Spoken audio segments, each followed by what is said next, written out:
அவருக்கு ஒரு சின்ன பூஜை, நம்மளால் ஆன ஒரு சின்ன பூஜை செய்து ஒரு சந்தோஷம் அடைவதற்கு உண்டானதான அந்த கருணையை, அந்த பாக்கியத்தை அவர் நமக்கு தந்திருக்கார்.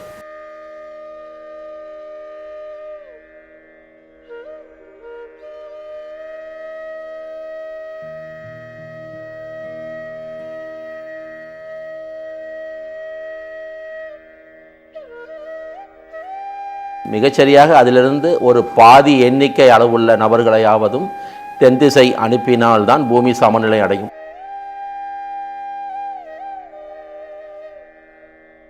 எந்த க்ஷணத்தில் என்னை நீ தியானம் செய்தாலும் திருமண கோலத்தில் உனக்கு காட்சி தருவோம்.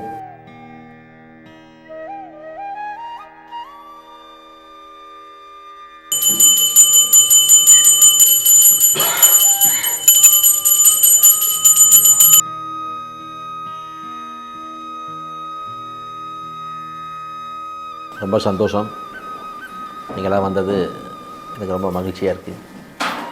எல்லாருக்கும் அந்த பாக்கியம் கிடைக்காது, உங்களுக்கெல்லாம் கிடச்சிருக்கு. அதுக்காக ஐயாவோட கருணை இல்லைன்னு அர்த்தம் இல்லை. ஐயாவோட கருணை எல்லாருக்கும் உண்டு. இருந்தாலும் என் பூஜையில் வந்து கலந்துக்கங்க அப்படின்னு உங்களெல்லாம் ஐயா கூப்பிட்ருக்காருன்னா அது ஒரு பெரிய பெருமை இல்லையா? உலகெங்கிலும் இருக்கும் ஆஸ்க் ஆஸ்ட்ரோ டிவியினுடைய நேயர்கள் அனைவருக்கும், ஆன்மீக சொந்தங்கள் அனைவருக்கும் இனிய நமஸ்காரங்களோடு பழனியிலிருந்து பிருகு பிரபாகரன். இன்று ஒரு அற்புத திருநாள், மார்கழி மாதத்து ஆயில்யம் நட்சத்திரம். சித்தருக்கெல்லாம் சித்தனாக விளங்க வரும் அற்புத ஞானியாம் அந்த மகானுபாவன் அகத்திய பெருமானுடைய அவதார திருநாள். இந்த நாளிலே ஐயனை கொண்டாடி அவரை பூஜித்து அவருடைய பேரன்புக்கு ஆளாகும் பொருட்டு அவர் நமக்கு கருணை செய்திருக்கிறார் என்பதுதான் உண்மையை ஒழிய அவரை அத்தனை எளிதாக அணுகிவிட முடியாது. சரிங்களா? அந்த மகானுபாவனை, அந்த ஞான தந்தையை நாம் குழந்தைகளாக இருந்து அவருக்கு ஒரு சின்ன பூஜை, நம்மளால் ஆன ஒரு சின்ன பூஜை செய்து ஒரு சந்தோஷம் அடைவதற்கு உண்டானதான அந்த கருணையை, அந்த பாக்கியத்தை அவர் நமக்கு தந்திருக்கார். அகத்திய பூஜை நாங்கள் செய்கிறோம் அப்படிங்கிறது இல்லை. அகத்தியருக்கு பூஜை செய்வதற்கு அகத்திய பெருமான் அனுமதி தந்திருக்கார். அதுதான் உண்மை. சரிங்களா? அந்த தன்மையில் இங்கே வந்திருக்கக்கூடிய உங்கள் அத்தனை பேருக்கும் முதல்ல என்னுடைய நமஸ்காரங்களை தெரிவிச்சுக்கொள்கிறேன். இந்த அற்புதமான இந்த பூஜையில் கலந்து கொண்டவங்கள் அத்தனை பேருக்கும் அகத்திய பெருமானுடைய தனிப்பெரும் கருணை என்றும் இருக்கும் அப்படிங்கிறது சந்தேகமே இல்லை. அந்த தன்மையில் அகத்திய பெருமானை பற்றியதான ஒரு சில செய்திகள். சரிங்களா? அகத்தியன் சாட்சாத் பரமனுடைய பிள்ளை, அதில் மாற்று கருத்து கிடையாது. பரமேஸ்வரனுடைய அன்புக்கு எல்லை என்றால் அது அகத்தியன்தான். அதனால தான் மலையதுவஜன் மகள் பராசக்தி மலையதுவஜனுக்கு மகளாக பிறந்து வளர்ந்து கன்னி பருவம் அடைந்த பிறகு அவளை மணமுடிக்க வேணுமென சொல்லி பரமேஸ்வரன் சிந்தனை செய்ய அந்த மலையதுவஜன் மகன் அந்த பராசக்தியை திருமணம் செய்வதற்கு மலை மேல் அந்த திருமணம் நடக்க வேண்டும் என சொல்லி மன்னன் கூறும் பொழுது இமயத்திலே அந்த மகேஸ்வரனுடைய திருமண கோலத்தை காண்பதற்கு அத்துணை தேவர்களும் ரிஷிகளும் ஞானிகளும் அஷ்டதிக்கு பாலகர்களும் அனைவருமே அந்த குழுமி இருந்த நேரத்திலே பூமி பாரம் தாழாமல் வட திசையானது தாழ்ந்து தென் திசை உயர்ந்து விட்டது. இப்பொழுது அந்த பூமியை சமன் செய்ய வேண்டும். யாரை அனுப்புவது?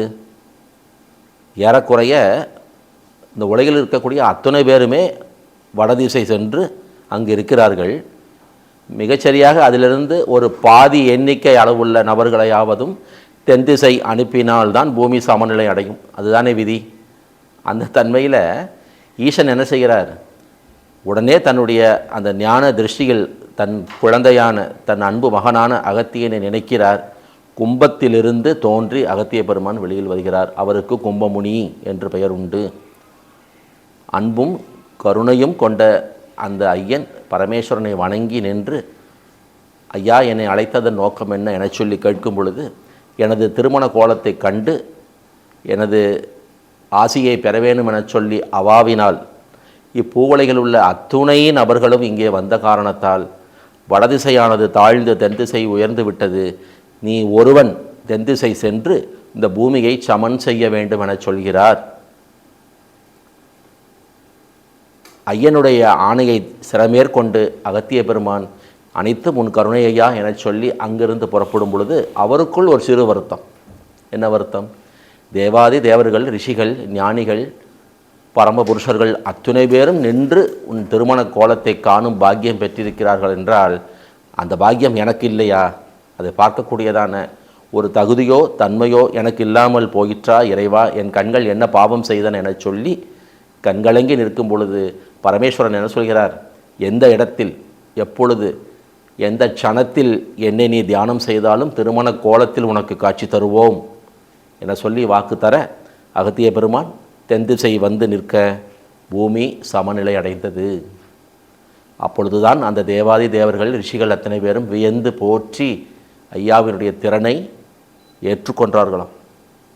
நமது இத்தனை பேருக்கும் சமமாக அகத்திய பெருமான் ஒருவர் சென்று தென் திசையை கீழே இறக்கி பூமியை சமன் செய்தார் என்றால் அவர் ஈசனுடைய பிள்ளை என்பதற்கு இதைவிட வேறு சான்றொன்றும் இல்லை என சொல்லி அவர்கள் அத்துணை பேரும் என்ன செய்தார்கள்? அகத்திய பெருமானுடைய அந்த கணம், அவருடைய அந்த ஒரு தன்மை என்ன, அவருடைய தவ வலிமை என்ன என்பதை கண்டுகொண்டார்கள். அந்த அற்புத நிகழ்வு இப்பூவலைகளே நடந்தது. அவ்வாறு தென் திசை வந்த அந்த அகத்திய பெருமான் பொதிகையை தேர்ந்தெடுத்து அந்த பொதிகையில் பெரும் விருப்பம் கொண்டு கைலாயத்தை தவிர்த்து அடுத்து எனக்கு பிடித்த இடம் இந்த பொதிகை, இந்த பொதிகையில்தான் என் சஞ்சாரம் இருக்கும் என சொல்லி இன்றளவும் அந்த தென்தமிழ்நாட்டின் பொதிகையிலே ஐயா இன்றும் இருந்து தன்னை நாடி வருபவர்களுக்கெல்லாம் அற்புதமான பலன்களை வாரி தருகிறார் என்பது பேருண்மை. அதனால்தான் பொதிகை சஞ்சார என சொல்லி அவருடைய நாமங்களிலே ஒரு நாமம் வரும். பொதிகை மலையிலே சஞ்சாரம் செய்யக்கூடியதான அற்புத ஒரு ஞானி அகத்திய பெருமான். கருணை என்றால் அகத்தியன்தான், அன்பு என்றாலும் அகத்தியன்தான், அடக்கம் என்றாலும் அகத்தியன்தான். அதனால்தான் அவர் ஒவ்வொரு முறையும் வாக்கு தரும்பொழுதெல்லாம் அன்பாய், கருணையாய், பணிவாய் அனைவரிடத்திலும் பேச வேண்டும், அவ்வாறே நடந்து கொள்ள வேண்டும் என்பதுதான் எனது ஐயன் ஈசன் எனக்கு சொல்லிக் கொடுத்த முதல் பாடம் என சொல்வார். அந்த தன்மையிலே அவருக்கு பிடித்தது அன்பு, அடக்கம். அன்பாய் அடக்கமாய் இருப்பவரை தன் பிள்ளையாய் ஏற்றுக்கொள்கிறார் அகத்தியர். ஏனென்றால் அந்த தன்மையோடு தான் அவர் இருக்கிறார். பரமனுக்கு சரியான ஒரு தன்மை கொண்ட பரமனின் பிள்ளையான அகத்திய பெருமான் அனைத்தும் என் தந்தையின் செயலே, அனைத்தும் அவனது கருணையே, அனைத்தும் அவன் என் மீது வைத்திருக்கும் அன்பு ஒன்றே என சொல்லி அடக்கமே உருவாய் இருக்கக்கூடிய அந்த மகா ஞானி அதேபோல் அன்பாய், கருணையாய், அடக்கமாய் இருப்பவர்கள் மீது பேரன்பு கொண்டு நிற்கிறான் என்பது உண்மை. அதில் எந்த விதமான மாற்று கருத்தும் இல்லை. அங்கே தான் என்ற கர்வம் வரும்பொழுது அந்த கர்வத்தை பங்கம் செய்வதிலே அகத்தியனுக்கு ஈடாக யாரும் இல்லை. அதை எப்படி சொல்லலாம்? பொன்னி நதி, பொன்னி நதியின் வரலாறு உங்களுக்கு அத்துணை பேருக்கும் தெரியும். புதிதாக நான் சொல்வதற்கு ஒன்றும் இல்லை. அகந்தை கொண்டடைந்த அந்த பொன்னி நதியை தன் கமண்டலத்தில் அடக்கி வைத்தான் அகத்திய பெருமான். அத்துணை பேரும் சென்று விநாயக பெருமானிடம் முறையீடு செய்ய அவர் காக்கை வடிவெடுத்து வந்து அந்த கமண்டலத்தை கவிழ்த்து பொன்னி நதி மீண்டும் பெருக்கெடுத்து ஓடும் பொழுது அவள் கர்வம் அடங்கி அவள் அகத்தியரின் பாதம் தொழுது ஐயா, ஆணவத்தால் தவறு செய்துவிட்டேன், என்னை மன்னித்து எனக்கு நீங்கள் உங்கள் திருவாக்கால் பெயர் சூட்ட வேண்டும் என சொல்லி கேட்கும் பொழுது காக்கை என் கமண்டலத்தில் இருந்த இந்த நதியை கவிழ்த்து அது விரிந்து பறந்து இப்பூவுலகிலே வருகின்ற காரணத்தால் காவிரி என சொல்லி உனக்கு பெயர் தருகிறேன் என சொல்லி அவளுக்கு கருணை செய்தான் அகத்திய பெருமான். அப்படின்னா என்ன அர்த்தம்? பொன்னியின் கர்வத்தை அடக்கி ஒரு கமண்டலத்தில் அவர் அடக்கி வச்சார். பொன்னி நதி எப்பேற்பட்ட நதி? காவிரி எவ்வளோ பிரம்மாண்டமான நதி. அந்த பிரம்மாண்டமான நதியை ஒரு கமண்டலத்தில் அடக்கி வைக்கக்கூடிய தன்மை அவருக்கு இருக்குன்னா அவருடைய அந்த யோக சக்தி, அந்த ஒரு தவசக்தி எவ்வளோ பெரிய சக்தி என்பதை நாம் உணர வேண்டும். கர்வபங்கம், கர்வம் என்பது அகத்தியனுக்கு ஆகாது. அவருக்கு அன்பு, கருணை, அடக்கம் அந்த தன்மை இருந்தாலே அகத்திய பெருமான் நம்மை தேடி வருவார். நாம் அகத்திய பெருமானை தேடி போக வேண்டிய அவசியமே இல்லை. அத்தனை எளிமையான ஒரு தன்மை கொண்ட அந்த மகாபாவன் அவருடைய இந்த ஜெயந்தி நாள் மார்கழி மாதத்து இந்த ஆயில்யம் நட்சத்திரத்திலே நாம் எல்லோரும் இங்கு ஒன்று கூடி ஐயனை நமஸ்கரித்து ஒரு சின்னஞ்சிறு பூஜை செய்து இங்கே அமர்ந்திருக்கிறோம் என்றால் அது நமது பாக்கியம்தான், அது அவரது கருணைதான். அந்த தன்மையிலே இந்த உலகில் உள்ள அத்துணை மக்கள் இன்புற்று வாழ வேண்டும் என்கின்றதான ஒரே சிந்தனையோடையே இருக்கக்கூடிய அகத்திய பெருமானினுடைய அந்த தன்மையை மீண்டும் ஒரு சின்ன செய்தியாக சொல்கிறேன். ஹயக்ரீவ பெருமான் மூலமாக அன்னை பராசக்தி லலிதையினுடைய 1000 நாமங்கள் என்ற அந்த இரகசிய நாமங்களானது இப்பூவுலகிற்கு வருகிறது. இந்த பூவுலகிலே அந்த நாமத்தை மக்களுக்கு எடுத்து சொல்லி அன்னை லலிதையினுடைய அந்த பராசக்தியினுடைய தனிப்பெரும் கருணையெல்லாம் சொல்ல வேண்டும் என்கின்றதான தன்மையும் பொறுப்பும் அகத்தியருக்கு தரப்படுகிறது. ஹயக்ரீவ பெருமான் லலிதா பரமேஸ்வரனுடைய 1000 நாமங்களையும் எடுத்து சொல்லி அதனுடைய அதிசூட்சும விளக்கங்களை தந்து அகத்திய பெருமானிடமிருந்து விடைபெறுகிறார். இதை நீங்கள் இப்பூவுலக மக்களுக்கு தந்து உலகம் முழுக்க இந்த மாந்தர்கள் அன்னை லலிதையினுடைய இரகசிய திருநாமங்களான இந்த சகசரநாமத்தை பாராயணம் செய்து வர வேண்டும், அதை நீங்கள் வழிப்படுத்த வேண்டும், அது உங்களது பொறுப்பு என சொல்லி ஹயக்ரீவ பெருமான் வைகுண்டம் போகிறார். சமஸ்கிருதம் கிட்டத்தட்ட ஒரு அந்நிய மொழி என கூட சொல்லலாம். தமிழகத்திலேயே பொதிகையில் சஞ்சாரம் செய்து வரும் ஐயன், தமிழ் மீது மிகுந்த பற்று கொண்ட அந்த பெருமான் இந்த சமஸ்கிருதமான இந்த லலிதா சகசரநாமத்தை பாமர மக்களுக்கும் சென்று சேர வேண்டும். அவர்களும் இதை மிக அழகாக பாராயணம் செய்து அன்னையின் திருவருளை பெற வேண்டும். என்ன செய்வது யோசிக்கிறார். அப்பொழுது இத்தனை பெருமைக்குரிய என் தாய் லலிதையை எத்தனையோ மகானுபாவன்களும் என்னை விட மிகச்சிறந்த பெரிய ரிஷிகளும் ஞானிகளும் இருக்கும் பொழுது தனது 1000 திருநாமங்களும் என் வழியாய் இந்த மக்களுக்கு சென்று சேர வேண்டும் என சொல்லி கருணை கொண்டு என்னை தேர்ந்தெடுத்து இருக்கக்கூடியதான அந்த பராசக்தியை நான் காண வேண்டும், எங்கே சென்றால் அவளை நான் காணலாம் என சொல்லி ஹயக்ரீவ பெருமானிடம் கேட்டபோது கும்பகோணத்துக்கு அருகிலே இருக்கக்கூடியதான பேரளம் என்ற அந்த திருத்தலத்திலே திருமையச்சூரிலே நீங்கள் சென்றால் அன்னை லலிதையை காணலாம் என சொல்லி ஹயக்ரீவர் விடைபெற ஆவலாய் தன் இல்லம் சென்று தன் அருமை பத்தினி லோபாமுத்திரையையும் அழைத்து கொண்டு க்ஷண நேரத்திலே ககனமார்க்கமாக திருமையச்சூர் வந்து இறங்கி அன்னை லலிதையின் சன்னதியின் முன் நின்று அன்னையை பார்க்கிறார். அவள் என்ன செய்தாள்? மாணிக்கம், முத்து, பவளம், மரகதம், புஷ்பராகம், வைரம், நீலம், கோமேதகம், வைடூரியம் என சொல்லி நவரத்தினங்களாக காட்சி தந்தாளாம். பெரிய மகிழ்ச்சி, ஆனந்தத்தின் எல்லை உச்சத்துக்கே சென்று விட்டார் அகத்திய பெருமான். அன்னையிடத்திலே ஒரு வேண்டுதல் வைக்கிறார். என்ன வேண்டுதல்? தாயே, எனக்கு நீ ஒரு கருணை செய்ய வேண்டும். சொல்லப்பா மகனே என்கிறார். உனது 1000 இரகசிய திருநாமங்கள் லலிதா சகசரநாமம் என்ற பெயரிலே எனக்கு ஹயக்ரீவ பெருமான் மூலமாக ஒப்புவிக்கப்பட்டிருக்கிறது. இதை இந்த உலகில் உள்ள மக்கள் அத்துணை பேருக்கும் கொண்டு சென்று அவர்கள் அத்துணை பேரும் உனது 1000 நாமங்களையும் பாராயணம் செய்து பலன் பெற வேண்டும். அதை நான் செம்மையாய் செய்ய வேண்டும் என்பது உனது கட்டளை. அதை என் சிறமேற்கொண்டு நான் ஏற்றுக்கொள்கிறேன், குறையாக சொல்லவில்லை. இருப்பினும் ஒரு சின்ன விண்ணப்பம்.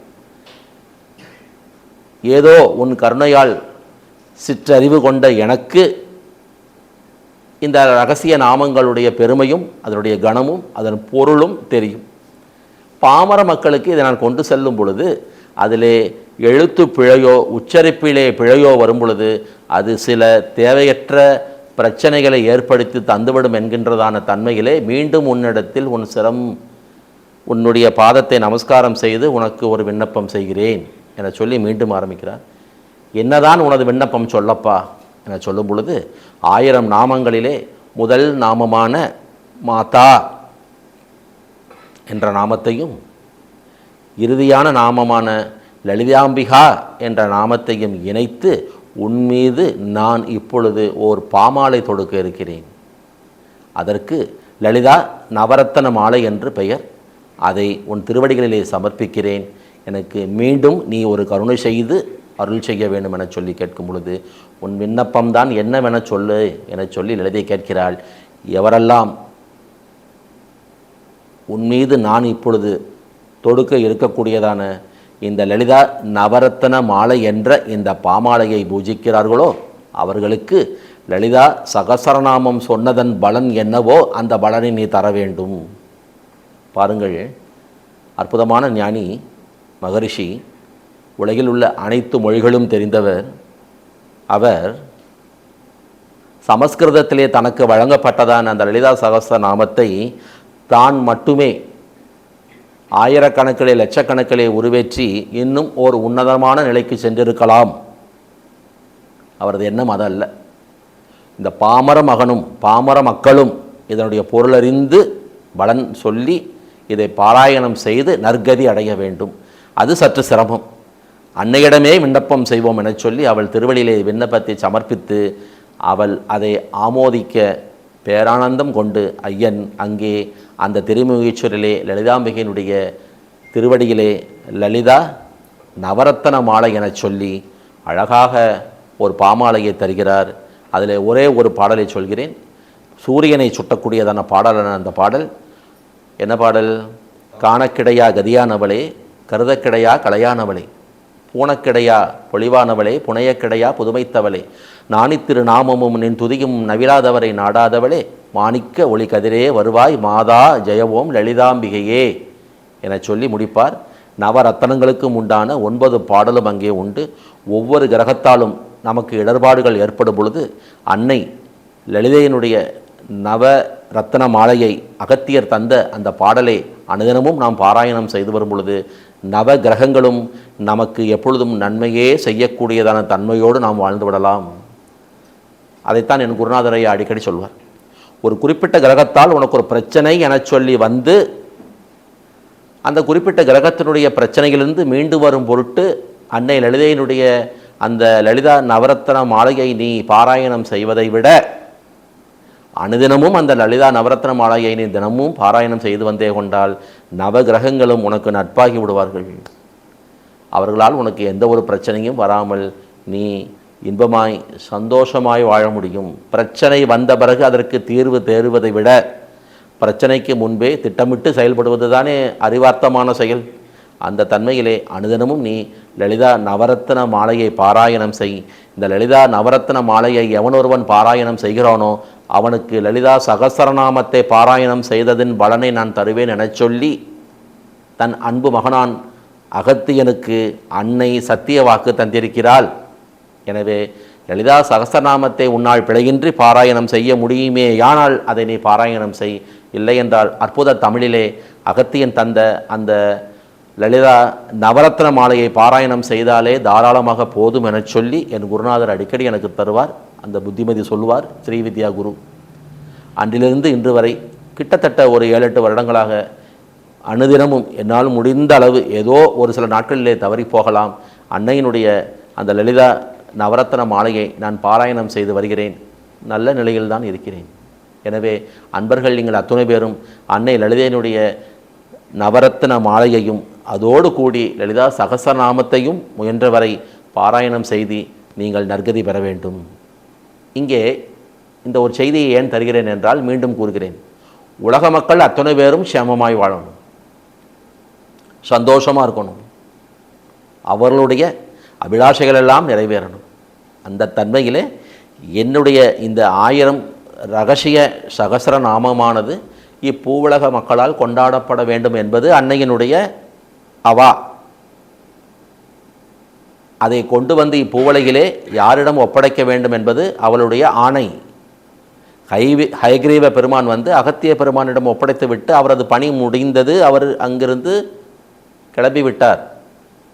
அந்த லலிதா சகசநாமத்தை தான் மட்டுமே ஜபம் செய்து உன்னத நிலைக்கு மோட்சத்துக்கு முக்திக்கு செல்வதற்கு அகத்தியனுக்கு தெரியாமலா? பாமர மக்களும் இதை உணர்ந்து ஓதி வெற்றி பெற வேண்டும், அபிலாஷைகளெல்லாம் பூர்த்தி பெற்று அவர்கள் இன்பமாய் வாழ வேண்டும் என்கின்றதான கருணை கொண்டு அன்னையிடம் விண்ணப்பித்து லலிதா சகசரநாமம் பாராயணம் செய்தால் என்ன பயன், என்ன பலன் கிடைக்குமோ அதை நான் தொடுக்கின்ற இந்த பாமாலையான லலிதா நவரத்தன மாலையை பாராயணம் செய்பவர்களுக்கும் நீ தரவேணும் தாயே எனச் சொல்லி அவர் கருணை கொண்டு அன்னையை நோக்கி ஒரு விண்ணப்பம் செய்கின்றார் என்றால் நம்மீது அவர் கொண்ட அன்புதான் என்னே, கருணைதான் என்னே. அற்புதம். அந்த தன்மையிலே அகத்திய பெருமானுடைய திருவடிகளை எப்பொழுதும் நாம் சார்ந்திருக்க வேண்டும், அவரை சிந்தனை செய்ய வேண்டும். தனது அருமை பத்தினியான லோபாமுத்திரையுடனே அவர் எப்பொழுதும் எங்கும் சென்று வருகின்றதான தன்மையிலே ஓம் ஸ்ரீம் லோபாமுத்ரா சமேத ஸ்ரீ அகஸ்தீஸ்வராய நமக என்கின்றதான அவருடைய மந்திரத்தை நீங்கள் அத்துணை பேரும் ஜபம் செய்து வாருங்கள். அழகாய் அற்புதமாய் அவர் எங்கிருந்தாலும் உங்களுக்கு கருணை செய்வார். எப்பேற்பட்டதான தொல்லையோ பிரச்சனையோ சிக்கல்களோ எதுவிருந்தாலும் உங்களுக்கு சன நேரத்திலே அதிலிருந்து உங்களை காப்பாற்றக்கூடியவர் அவர். அவருடைய வல்லமையை எப்படி சொல்வது என்பதுதான் தெரியாது. ஏனென்றால் ஈசனுக்கு சமமானவன். அதனால தான் அத்துணை பேரும் அழைத்து நின்றபோது இப்படி வடதிசை தாழ்ந்து தென்திசை உயர்ந்து போனதே யாரை கொண்டு சமன் செய்வான் பரமேஸ்வரன் என சொல்லி அத்துணை பேரும் அழைத்து வியந்து மயங்கி நின்றபோது இதோ என் பிள்ளை, இவன் ஒருவன் போதும், அகத்தியன், எனக்கு இணையானவன், இவனை இப்பொழுதே தென்திசை அனுப்புகிறேன் என சொல்லி அனுப்பி பூமியை சமன் செய்தார் என்றால் அகத்தியனுடைய பெருமையையும் கணத்தையும் அவரது கருணையையும் என்னவென்று சொல்வது? அந்த அகத்தியனை ஒருபோதும் மறந்து வராதீர்கள். தமிழ், இதிலே ஒரு செய்தி, அகத்திய பெருமான் அந்த வடதேசத்திலிருந்து வந்த காரணத்தால் அவர் தமிழகம் வரும்பொழுது அவருக்கு தமிழ் தெரியாது. முருகப்பெருமான் அவரை தடுத்தாட்கொண்டு அவருக்கு தமிழ் இலக்கணம் இலக்கியம் அனைத்தும் சொல்லித்தந்தார். அதனால் ஐயன் முருகன் மீது அளவற்ற அன்பு அகத்திய பெருமானுக்கு, அளவற்ற பக்தி, பாசம், நட்பு அனைத்தையும் சொல்ல வேண்டும். பல இடங்களில் சொல்வார். ஈசனுக்கு பிரணவத்தை உபதேசம் செய்த அந்த திருமுருகன் அடுத்ததாக மகிழ்ந்து எனக்கு பிரணவம் உபதேசம் செய்தான். அந்த முருகப்பெருமானை நான் மறப்பேனா?